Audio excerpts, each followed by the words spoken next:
اور تاریخ رکھنے کی بات آئی تو ایک بات اور میں بتاؤں، تاریخ جب رکھی جاتی ہے تو کہتے ہیں یہ تاریخ رکھ لو، کہتے ہیں نہیں 3 13 23 اور 8 18 28 نہیں ہونا چاہیے.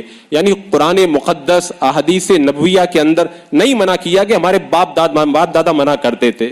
یہ تو مکہ کے کافروں کا طریقہ تھا، ان سے کہا جاتا تھا اسلام کے دامن میں آ جاؤ، یہ مت کرو. بولے ہم جانتے ہیں یہ ٹھیک ہے لیکن نہیں کریں گے، اس پہ نہیں مانیں گے. کیوں؟ کیسے کہ ہمارے باپ دادا وہی کرتے تھے.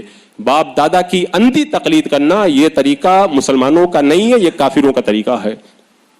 اور کبھی کبھی تو ایسا ہوتا ہے جو آدمی آتا ہے تاریخ کے لیے وہ سمجھ جاتا ہے لیکن کہتا ہے حضرت میں تو مان گیا لیکن عورتوں کو کون سمجھائے. اور صحیح بات ہے، عورتوں کو سمجھانا نہ کسی عام آدمی کے بس کی بات ہے نہ کسی علامہ اور مفتی کے بس کی بات ہے. اور کبھی کبھی ہم لوگ چاہتے ہیں کہ چلو سمجھا دیں، لیکن ڈر یہ لگتا ہے اگر سمجھا دیا اور وہی اگر 3 تاریخ اگر رکھ دی اور خدا نہ کرے اگر شادی میں بارش آ گئی کچھ ہو گیا تو کہا کہ امام صاحب سے پہلے میں نے کہا تھا کہ وہی صحیح ہے، امام صاحب کچھ نہیں جانتے. یعنی جو ہونا تھا وہ تو ہو کر کے رہے گا، تاریخ تم جو بھی رکھو، لیکن یہ ہمارے معاشرے کا بہت بڑا المیہ ہے. غلط رسموں کو آج ہم نبھا رہے ہیں، کل ہماری آنے والی اولادیں ان کو نبھائیں گی. اور اس کے علاوہ جو ہے وہ اور بھی بہت ساری جب کیلنڈر اٹھاتے ہیں یہ تاریخ رکھ دی، کہتے اس کے اندر قمر در عقرب ہے. اس نادان سے پوچھو قمر کا معنی کیا ہے اس کو نہیں معلوم، در کا معنی کیا وہ بھی نہیں معلوم، عقرب کس کو کہتے ہیں یہ بھی نہیں معلوم. بس قمر در عقرب لکھ رہا ہے، شادی اس کے اندر نہیں ہوگی. یہ جہالت نہیں ہے تو اور کیا ہے.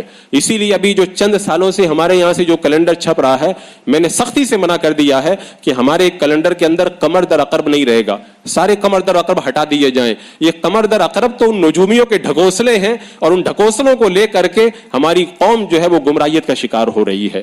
تو اس حوالے سے بہت ساری جو ہے وہ تلخ باتیں ہیں، کن کن کا تذکرہ کیا جائے.